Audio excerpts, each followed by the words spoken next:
नमस्कार, स्टॉक फटाफट में आप सभी का स्वागत है। आपके साथ मैं हूं वरुण दुबे और इस शो में हम फटाफट अंदाज में आपको बताएंगे कि मार्केट पे आपकी क्या रणनीति होनी चाहिए और स्टॉक्स में कहां पे है कमाई के मौके। लेकिन उसके पहले देख लेते हैं आज की बड़ी बातें। तो मार्केट को अगर आप देखेंगे तो एक रेंज बॉन्ड छोटे दायरे में बाजार देखने मिल रहा है, कहीं नहीं जा रहा है। निफ्टी 25,000 के लेवल के आसपास जो है वो यहाँ पे सपाट ट्रेडिंग हमें देखने मिल रही है, यानी कि डायरेक्शनल लेस बाजार जो है वो आज आपको साफ नजर आ रहा है। लेकिन बैंक निफ्टी और खासकर यहाँ पे देखें ना तो पीएसयू बैंक सबसे ज़्यादा चमके। बैंक निफ्टी में 300 अंकों के आसपास की तेजी है। 55,570 ये लेवल है जहाँ पे बैंक निफ्टी फिलहाल ट्रेड कर रहा है। इसके अलावा ऑटो शेयर यहाँ पे अच्छी खासी तेजी देखने मिले, खासकर बजाज ऑटो को अगर आप देखेंगे तो 4% के आसपास के गेंस यहाँ पे है। सुबह कुछ फंडिंग की भी खबर आई थी तो उसका भी इम्पैक्ट देखने मिल रहा है। लेकिन बाकी जो ऑटो स्टॉक्स है वहाँ पे भी आज खरीदारी देखने मिल रही है।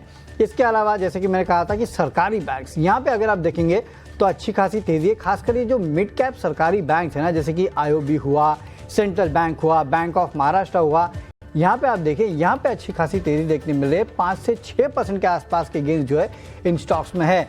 और रफ्तार में रेलवे शेयर है, यहाँ पे देखिए यहाँ पे भी अच्छे खासे गेंस है, भले वो टीटागढ़ रेलवे हो या फिर कोई और रेलवे स्टॉक हो, इरकॉन हो, यहाँ पे काफ़ी बेहतरीन तेज़ी आपको देखने मिल रही है। इनफैक्ट सरकारी ये भी है, लेकिन हाँ ये रेलवे से जुड़े शेयर्स है जहाँ पे आज हमें खरीदारी देखने मिल रही है।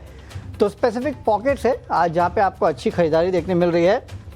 नो डाउट निफ्टी जो है वो सपाट है, लेकिन mid cap small cap index को अगर आप देखेंगे तो वहाँ पे आपको अच्छी खासी खरीदारी देखने मिल रही है। करीब आधे से 1% के आसपास की गेंस जो है वो आपको मिड कैप और स्मॉल कैप इंडेक्स में देखने मिल रही है, यानी कि ब्रॉडर मार्केट में अगर आप देखेंगे तो आपको खरीदारी साफ देखने मिल रही है।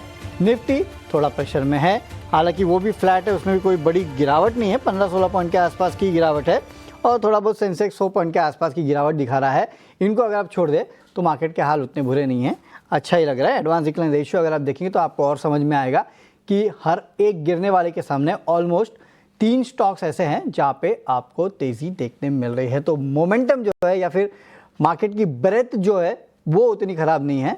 निफ्टी जो है वो कंसोलिडेट कर रहा है। तो ऐसे बाजार में करना क्या चाहिए, निफ्टी का कौन सा इंपॉर्टेंट लेवल है, बैंक निफ्टी जहाँ पे पीएसयू बैंक्स खासकर सपोर्ट कर रहे हैं वहाँ पे क्या करें, ये सब जानने के लिए सीधे चलते हैं। हमारे एक्सपर्ट हमारे साथ जुड़ चुके हैं। जेएम फाइनेंशियल के तेजस शाह साहब हमारे साथ जुड़ चुके हैं। शाह साहब गुड आफ्टरनून, बहुत बहुत स्वागत है सर आपका 18 आवर्स स्वदेश पे। सर क्या करें, 25,000 बड़ा हर्डल नजर आ रहा है, तो निफ्टी पे आपकी रणनीति क्या होनी चाहिए, और बैंक निफ्टी यहाँ पे अच्छी खासी तेजी है, यहाँ पे क्या करें सर? गुड आफ्टरनून आपको और सभी दर्शकों को मेरा नमस्कार। निफ्टी की हम बात करें तो निफ्टी में हमने जो एक्सपायरी के दिन एक अच्छी खासी रैली देखी थी, उसके बाद फ्राइडे के सत्र में हमने एक साइडवेज कंसोलिडेशन देखा और आज के सत्र में भी अगर देखेंगे तो थोड़ा सा साइडवेज कंसोलिडेशन हुआ है। तो 24,750 से लेके 24,800 के करीबन काफी स्ट्रांग हर्डल था जो डिसिसिवली सरपास हुआ है थर्सडे के सेशन में। उसके बाद मार्केट ने एक अच्छा खासा कंसोलिडेशन भी दिया है, तो मुझे लग रहा है आने वाले दिनों में ये जो रैली हुई थी वो बरकरार रहेगी। थोड़ा सा कंसोलिडेशन के बाद में 24,750 का एक अहम स्तर है, जब तक ये इंटैक्ट है मुझे लग रहा है आने वाले दिनों में एक हफ्ते 10 दिन के हिसाब से 25,500 तक के भी लेवल आ सकते हैं।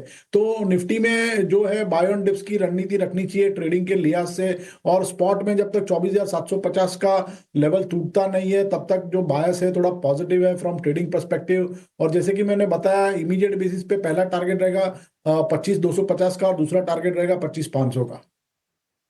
तो 25,500 के आसपास के लेवल जो है वो भी आपको निफ्टी दिखा सकता है। सर बैंक निफ्टी यहाँ पे क्या करना चाहिए? बैंक निफ्टी की बात करें तो बैंक निफ्टी में भी एक अच्छा खासा कंसोलिडेशन हो गया है। 56,000 56,100 एक अहम स्तर है। लास्ट टाइम मार्केट में वहां से एक अच्छा खासा करेक्शन दिया था और एक फ्लैग पैटर्न जो है अभी डेवलप हो रहा है डेली चार्ट पे, जो एक पॉजिटिव डेवलपमेंट है। और 56,100 का एक अहम स्तर है, अगर ये निकालता है तो मुझे लग रहा है बैंक निफ्टी में भी 1,000 से 1,500 पॉइंट की रैली आ सकती है। तो अभी तो बैंक निफ्टी एक कंसोलिडेशन जोड़ में है, ब्रेकआउट के लिए वेट करना चाहिए। जिस दिन बैंक निफ्टी 56,100 के ऊपर क्लोज देता है डिसिसिवली, हमें लगता है बैंक निफ्टी में 1,000 से 1,500 पॉइंट की रैली हो सकती है। अगर यहाँ से ब्रेक किया, फिलहाल तो कंसोलिडेशन चल रहा है यहाँ पे, लेकिन हाँ 1,000-1,500 पॉइंट के आसपास की तेजी जो है वो आपको देखने मिल सकती है। तो सर यहाँ तो कंसोलिडेशन चल रहा है, स्टॉक्स में कहीं ब्रेकआउट या ब्रेकडाउन है सर? अपने पिक्स बताइए।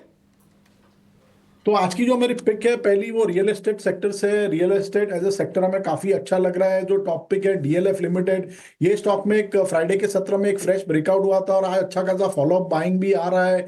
स्टॉक एक कंसोलिडेशन मोड से बाहर निकला है और शॉर्ट टर्म मूविंग एवरेजेस के ऊपर ट्रेड कर रहा है। तो करंट भाव पे या डिप में खरीदारी करिए डीएलएफ में। इसमें आपको स्टॉप लॉस लगाना है 705 का। इसका पहला लक्ष्य रहेगा 765 का और दूसरा लक्ष्य रहेगा 790 का। And time horizon will be 8 to 10 working days. और दूसरी जो मेरी पिक है वो अशोक लेलैंड लिमिटेड है। ये स्टॉक में भी एक अच्छा खासा ब्रेकआउट आया था लास्ट थर्सडे के सेशन में। उसके बाद फ्राइडे में हमने एक अच्छी थोड़ी सी मुनाफा वसूली देखी थी और आज थोड़ा पॉजिटिव बायस दिखा रहा है stock. Higher top higher bottom के फॉर्मेशन है, प्लस शॉर्ट टर्म और लॉन्ग टर्म मूविंग एवरेज के ऊपर ट्रेड कर रहा है। ब्रेकआउट ऑलरेडी आ चुका है और वॉल्यूम के साथ आया है। तो करंट भाव पे या डिप में खरीदारी करिए अशोक लेलैंड में। इसमें आपको स्टॉप लॉस लगाना है 229 का। पहला लक्ष्य रहेगा 249 का और दूसरा लक्ष्य रहेगा 260 का। दो स्टॉक है, एक तो है डीएलएफ जहां पे आपको खरीदारी की सलाह दी जा रही है और दूसरा है अशोक लेलैंड जहां पे आपको खरीदारी की सलाह दी जा रही है। आप लेवल्स जो है वो अपने स्क्रीन पर देख सकते हैं। क्विकली अब चलते हैं एक इंपॉर्टेंट खबर पे और वो है वोडाफोन आइडिया को लेके। क्यों? क्योंकि वोडाफोन आइडिया में देखिए आप करीब 10-11% के आसपास की गिरावट देखने मिल रही है। दरअसल एजीआर मामला जो है उसमें सुप्रीम कोर्ट से इस कंपनी को झटका लगा है। सुप्रीम कोर्ट ने वोडाफोन और भारती एयरटेल को ये जो झटका है वो दिया है। सुप्रीम कोर्ट ने दोनों कंपनियों की याचिका जो है उसको खारिज कर दिया है। एयरटेल वोडाफोन की याचिका जो है वो खारिज हो चुकी है।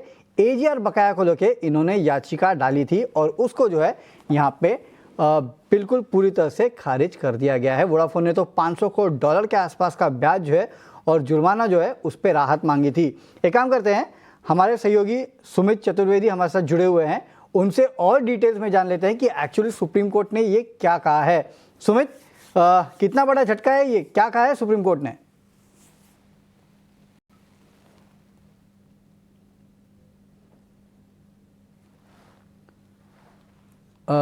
आई थिंक सो सुमित तक आवाज नहीं पहुंच पा रही है। वोडाफोन आइडिया के बारे में बात करें तो वोडाफोन आइडिया की को दिक्कतों का सामना और करना पड़ रहा है। वोडाफोन आइडिया सुप्रीम कोर्ट गई थी ये गुहार लगाने की उन्हें कोई सरकार से रिलीफ दी जाए, पर सुप्रीम कोर्ट ने ये बात रिजेक्ट कर दी। सुप्रीम कोर्ट ने ये भी कहा कि सरकार को रिलीफ देगी तो वो उसके आड़े नहीं आएंगे, लेकिन सरकार को रिलीफ ही नहीं दे रही, जिसपे काउंसिल ने कहना था कि सरकार 50% के लगभग ओन करती है और कोई रिलीफ नहीं दिया जा रहा। सुप्रीम कोर्ट ने इसको शॉकिंग भी कहा और मिसकंसीव्ड एक पिटीशन भी कहा। वोडाफोन आइडिया एक बुरे दौर से गुजर रहा है और टेलीकॉम कंपनियां भी जो चाहती हैं कि सरकार कुछ रिलीफ दे, खास तौर पे एजीआर इशू पे। वोडाफोन आइडिया ने लगभग अपना 50% हिस्सा जो ड्यूज हैं वो सरकार ने कन्वर्ट कर लिया है इक्विटी में, पर ये पहली कंपनी बोल चुकी है कि अगर उसे कोई सहायता नहीं देगी तो बहुत ज़्यादा देर वो नहीं चल पाएगी। और एक गुहार लगाई गई सरकार से, फिर सुप्रीम कोर्ट से, दोनों तरफ से उसे रिजेक्ट कर दिया गया कि कोई ऐसी हेल्प देने की मंशा नहीं है वोडाफोन आइडिया को। हालांकि इस पिटीशन में भारतीय एयरटेल और टाटा टेली भी शामिल थी। ओके, चलिए बहुत बहुत शुक्रिया सुमित ये पूरी डिटेल सब तक पहुंचाने के लिए कि क्या कहा है दरअसल सुप्रीम कोर्ट ने। तो सुप्रीम कोर्ट ने साफ कहा है कि यहाँ पे कोई भी राहत जो है वो इन कंपनियों को एजीआर मामले में नहीं दी जाएगी। इनफैक्ट पहले से यहाँ अगर आप देखेंगे तो कोर्ट्स का रुख यही रहा है कि इनको कोई भी एजीआर मामले में राहत नहीं दी जानी चाहिए। इनफैक्ट कंपनियों ने कहा भी है, इनफैक्ट वोडाफोन ने कहा है, भारतीय एयरटेल तो फिर भी मैनेज कर ही रहा है, कि आगे कंपनी को चलाना काफ़ी मुश्किल होगा। लेकिन हाँ, ये याद रखिए, जो सुमित की मैं बातें सुन रहा था उसमें ये भी कहा गया है कि सरकार अगर कुछ करना चाहे तो सरकार कर सकती है। तो यानी कि सरकार ने हाल फिलहाल में, आपको याद होगा, अपना स्टेक बढ़ाया भी था। तो लेट्स सी आगे सरकार किस तरह की मदद करती है तो वक्त ही बताएगा। लेकिन हाँ, फिलहाल जो झटका है वो सुप्रीम कोर्ट की तरफ से लगा है इन कंपनियों को। और भारतीय एयरटेल तो हरे निशान में था, वो भी लाल निशान में आ चुका है।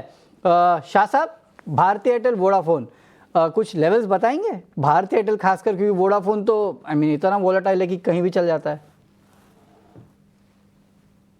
देखिए, भारतीय एयरटेल की हम बात करें तो भारतीय एयरटेल में जो सपोर्ट है वो करीबन 1775 से लेके 1780 के करीबन है। वो एक इसका अहम स्तर है। जब तक ये स्तर होल्ड करता है, स्टॉक में कोई बड़ा पैनिक लग नहीं रहा है। तो अगर किसी के पास लॉन्ग पोजीशन है तो बने रह सकते हैं 1775 का क्लोजिंग बेसिस पे स्टॉप लॉस लगा के।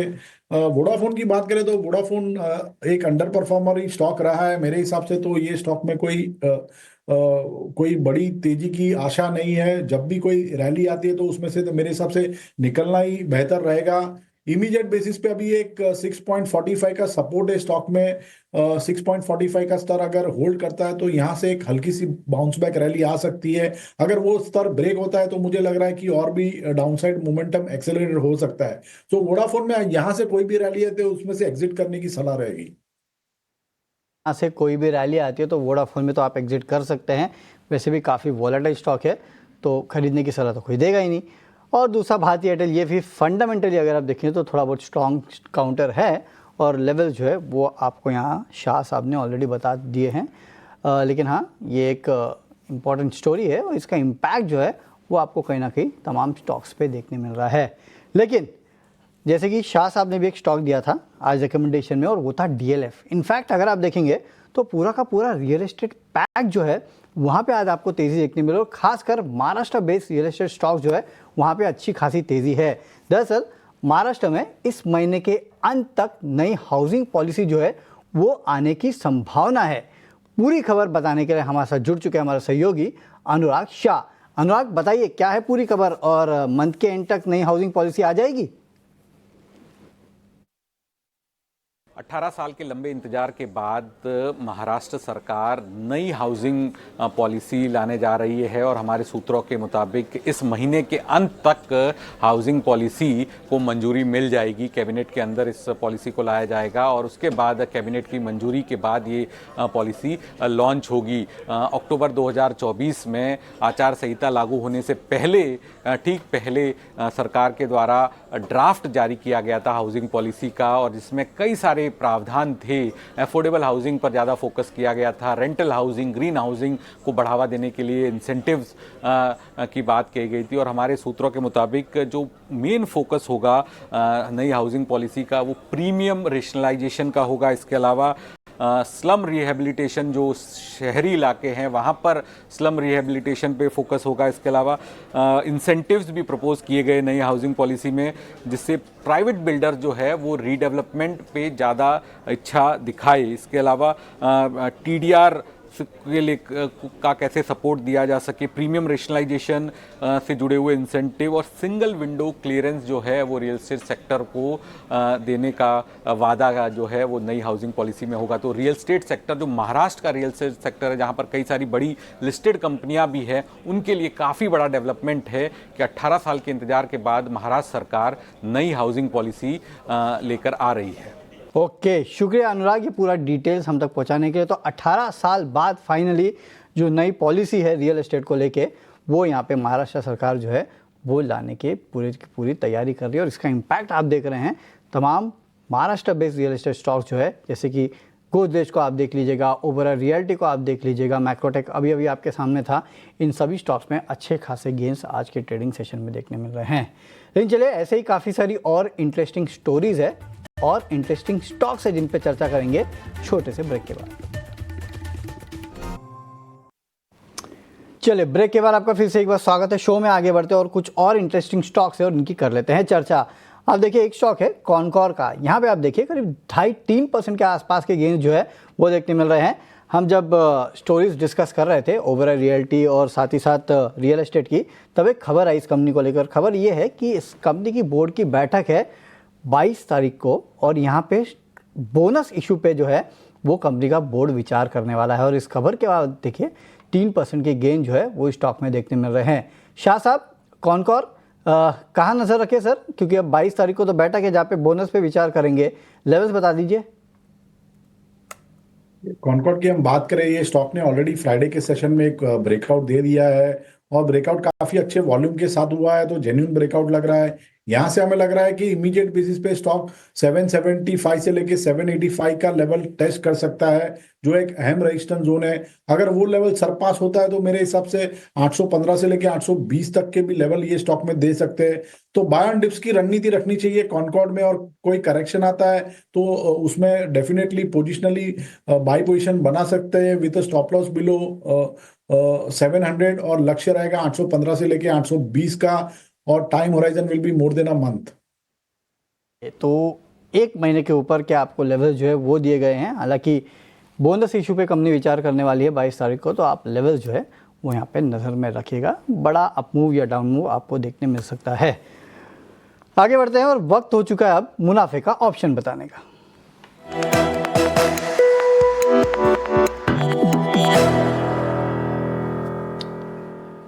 चलिए, और मुनाफे का ऑप्शन बताने के लिए हमारे साथ कोटक सिक्योरिटीज के सहज अग्रवाल जी जुड़ चुके हैं। अग्रवाल जी, गुड आफ्टरनून, बहुत बहुत स्वागत है सर आपका ET Now स्वदेश पे। सर बताइए, ऑप्शन के जरिए कहां पे है कमाई के मौके? जी गुड आफ्टरनून और सभी दर्शकों को नमस्कार। M&M फाइनेंस एक बहुत ही इंटरेस्टिंग स्टॉक लग रहा है, जहां पे वो नीचे के स्तर पे अभी काफी कंसोलिडेट करके अपसाइड का मोमेंटम दिखा रहा है।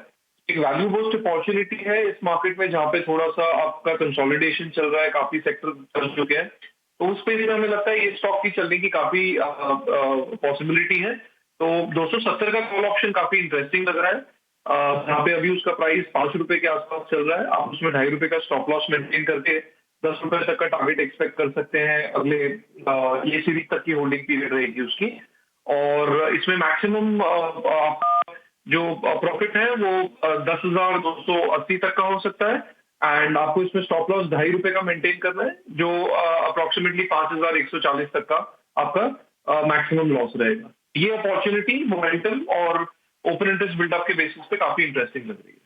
ओके, शुक्रिया अग्रवाल जी हमारे साथ जुड़ने के लिए और बेहतरीन ऑप्शन स्ट्रैटेजी हम तक पहुंचाने के लिए।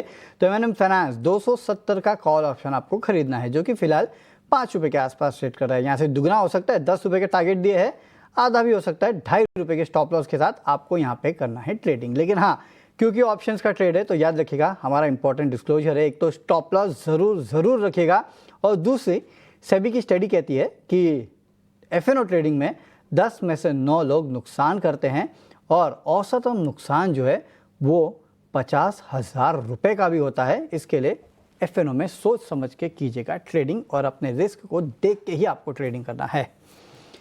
चलिए, तो ये तो M&M फाइनेंस पे था। तो M&M फाइनेंस तो चलिए इनको अच्छा लगता है, लेकिन आज देखिए बैंकिंग स्पेस यहाँ पे अच्छी खासी खरीदारी देखने मिल रही है, खासकर PSU बैंक, ये छोटे मझोले PSU बैंक जो है, जैसे कि बैंक ऑफ महाराष्ट्र हो गया, यूको बैंक है, IOB है, इनमें अगर आप देखेंगे तो आज आपको अच्छी खासी खरीदारी देखने मिल रही है। शाह साहब, कोई बैंक आपको पसंद आता है, खासकर इनमें से कोई बैंक? क्योंकि मुझे पता है ये छोटे मझोले बैंक खासकर कुछ ना कुछ न्यूज़ के वजह से ही चलते हैं। आज क्या करें, यहाँ पे दूर रहे इनसे, प्रॉफिट बुक करें या फिर नई पोजीशन ले लें?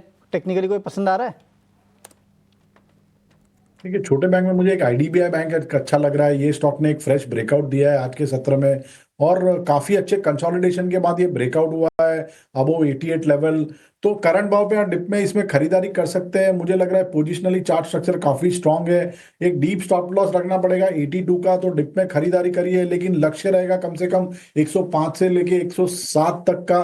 तो करीबन 12 से 15% की अपसाइड एक्सपेक्ट कर रहे हैं। तो जब भी कोई डिप आता है IDBI बैंक में पोजीशन बना सकते हैं positionally with stop loss below 82, और लक्ष्य रहेगा 105 से लेके 107 तक का। ओके, चलिए, तो ये राय आती हुई IDBI बैंक में यहाँ पे लेवल्स जो है वो आपने सुन लिए हैं। कुछ और स्टॉक्स पे चर्चा करते हैं, और इसमें देखिए आप बजाज ऑटो का स्टॉक आज यहाँ पे अच्छी खासी खरीदारी इसमें देखने मिल रही है। करीब 8,778 90 के आसपास जो है ये स्टॉक ट्रेड कर रहा है। इनफैक्ट इस साल के स्टार्ट में अगर आप देखते तो इसी लेवल के आसपास स्टॉक ट्रेड करता था, वहाँ से काफ़ी 9,000 तक भी गया, उससे नीचे भी आया, लेकिन फिर से उसी लेवल पे आ चुका है। यानी कि साल के लिए अगर आप देखेंगे तो स्टॉक पॉजिटिव हो चुका है। सर, बजाज ऑटो कैसा लगता है, और कहाँ तक जाएगा, या फिर यहाँ रुक जाए और छोड़ दे स्टॉक को? नहीं, डेफिनेटली ये अच्छा लग रहा है। टेक्निकली काफी दिन से देखेंगे तो पिछले 3-4 महीनों से स्टॉक जो है अपनी 200 दिन की मूविंग एवरेज के ऊपर नहीं जा रहा था, और आज के सत्र में एक फ्रेश ब्रेकआउट हुआ है स्टॉक में। तो मुझे लग रहा है अगर किसी के पास पोजीशन है तो होल्ड करके रख सकते हैं, कोई पैनिक जैसा लग नहीं रहा है। एक ट्रेलिंग स्टॉप लॉस लगा देना चाहिए 8,490 का। इसमें इमीडिएट बेसिस पे लक्ष्य बैठ रहा है 9,150 का। तो बने रहने की सलाह रहेगी, या तो कोई डिप आता है तो इसमें खरीदारी भी कर सकते हैं, आता है तो खरीदारी भी कर सकते हैं, और ऊपर के लेवल जो है वो यहाँ आपको शाह साहब ने बता दिए हैं। एक और इंटरेस्टिंग स्टॉक है मेरे पास, और वो है LIC हाउसिंग फाइनेंस का। आप देखिए करीब 601 के आसपास स्टॉक ट्रेड कर रहा है। ऊपर से अगर आप देखें तो 3% के आसपास की गिरावट आज इसमें देखने मिली है। नतीजे आए, नतीजे कमज़ोर थे, हमने मैनेजमेंट से बात भी की। उसके बाद देखिए जो डाउनग्रेड्स हैं वो इस काउंटर पे आए, खासकर आज मोतीलाल ओसवाल ने स्टॉक को डाउनग्रेड किया है, लेकिन 600 के आसपास कहीं ना कहीं टिकने की कोशिश कर रहा है। शाह साहब, टिक पाएगा 600 के लेवल पे, या फिर यहाँ से और डाउन साइड है? देखिए LIC हाउसिंग फाइनेंस की बात करें तो ये स्टॉक है अभी 200 दिन की मूविंग एवरेज के करीबन ट्रेड कर रहा है। इसका जो 200 दिन की मूविंग एवरेज का सपोर्ट है वो करीबन 595 के करीबन है। तो 590 से लेके 595 के करीबन काफी अच्छा सपोर्ट जोन है। तो जब तक ये लेवल होल्ड करता है, मुझे लग रहा है यहाँ से यहाँ एक डिप आती है तो उसमें से एक बाउंस बैक रैली आने की अपेक्षा है। तो पोजिशनली अगर किसी का पोजीशन पड़ी है तो 575 के स्टॉप लॉस से बने रह सकते हैं, या तो ये डिप आता है उसमें खरीदारी कर सकते हैं अराउंड 595, और इसमें लक्ष्य रहेगा 635 का आने वाले 10 से 12 दिन के हिसाब से। चलिए, तो ये राय आती हुई LIC हाउसिंग फाइनेंस पे। लेकिन वक्त हो चुका है हमारे और एक स्पेशल सेगमेंट VIP शेयर बताने का।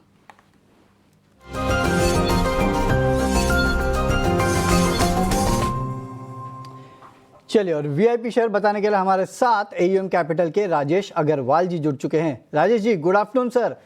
बताइए सर, कौन सा स्टॉक है आज VIP शेयर में आपने क्या चुना है sir? Good afternoon Varun ji.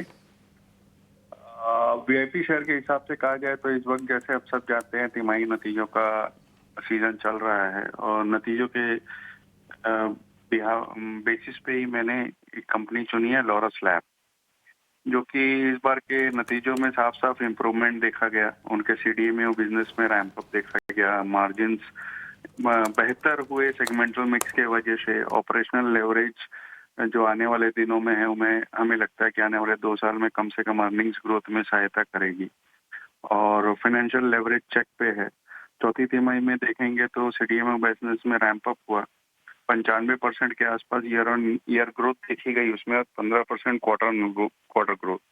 CDMO business जो है 28% सेल्स का है, जो कि FY19 में सिर्फ 13% हुआ करता था, और ऐसी उम्मीद की जा रही है कि FY27 तक ये 33% टोटल रेवेन्यू का हो जाएगा।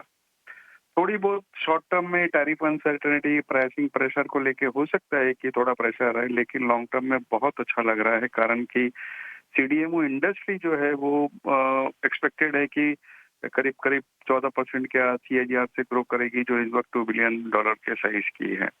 तो API फॉर्मुलेशन बिजनेस में भी अच्छा खासा बढ़त है, और ग्रॉस मार्जिन इंप्रूव हो रहे हैं। CDMO की पाइपलाइन 90 ह्यूमन हेल्थ प्रोजेक्ट्स पे है, जिसमें से 15 तो कमर्शियलाइज्ड हो गए हैं। टारगेट API और इंटरमीडिएटरी का है, और 3200 करोड़ के आसपास का केपेक्स इन्होंने पिछले 4 सालों में किया है। तो ये सारी चीजों के कारण से जो पिछले कुछ दिनों से नंबर्स में भी दबाव था, शेयर में भी दबाव था, अब मुझे लगता है कि यहाँ से इम्प्रूव होता हुआ नजर आएगा, और हमने इसमें लक्ष्य रखा है 720 रुपए का आने वाले 9 से 12 महीने में।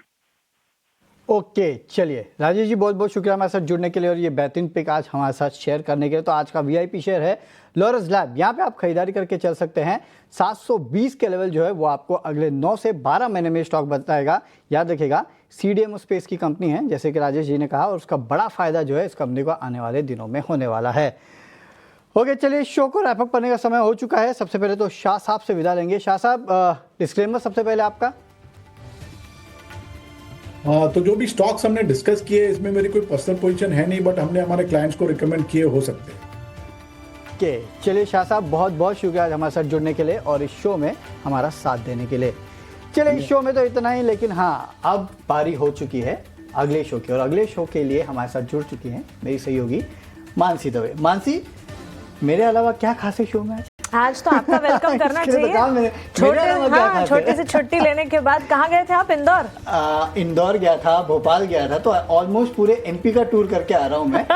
तो बहुत अच्छा लगा, बहुत मजा आया। हमेशा जाता रहता हूँ, इस बार थोड़ा ज्यादा मिल गया जाने के लिए। अच्छी बात है, अच्छी बात है। तो आपका आना तो स्पेशल है ही, लेकिन साथ साथ बाजार में अभी तो रेंज में कामकाज है। पिछले हफ्ते जब आप नहीं थे, सोमवार का सेशन इतना अच्छा था, उम्मीद यही करके चल रहे कि वापस से वो वाली तेजी देखने को मिले। बहरहाल स्पेशल में अगर आप देखें प्रोटीनी गोफ, और साथ ही आप अभी जो बात कर रहे थे बजाज ऑटो, ये सारे स्टॉक्स पर विस्तार से बातचीत करेंगे थोड़ी देर में। तो काफी सारे स्टॉक्स है, काफी सारे सेक्टर्स है, और बाजार की दिशा कहां जाने वाली है ये सब आपको बताएंगे। छोटे से ब्रेक के बाद आप बने रहिए ET नाउ स्वदेश के साथ।